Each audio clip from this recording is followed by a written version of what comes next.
Informasi lain, proses eksekusi lahan seluas 893 hektar di Kecamatan Anak Tuha, Lampung Tengah, Kamis kemarin berakhir ricuh. Kericuan dalam proses eksekusi lahan sengketa di Lampung Tengah melibatkan warga dan polisi. Saat penanganan peristiwa ini tampak dalam rekaman video seorang polisi melakukan tindak kekerasan terhadap seorang warga yang ditangkap. 7 orang yang diduga melakukan perlawanan dengan membawa senjata tajam saat proses pengosongan lahan diamankan polisi.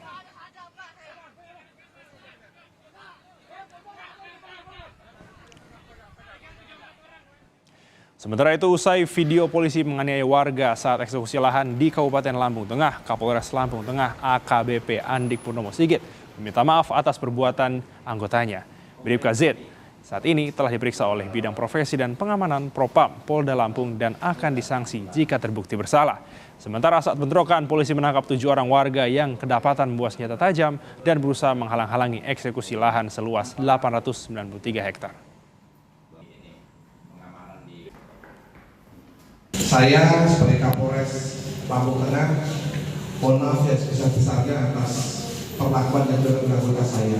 Dan anggota saya tersebut sudah kita amankan berinisial Z dan sekarang sedang menjalani pemeriksaan di Propam Polda Lampung.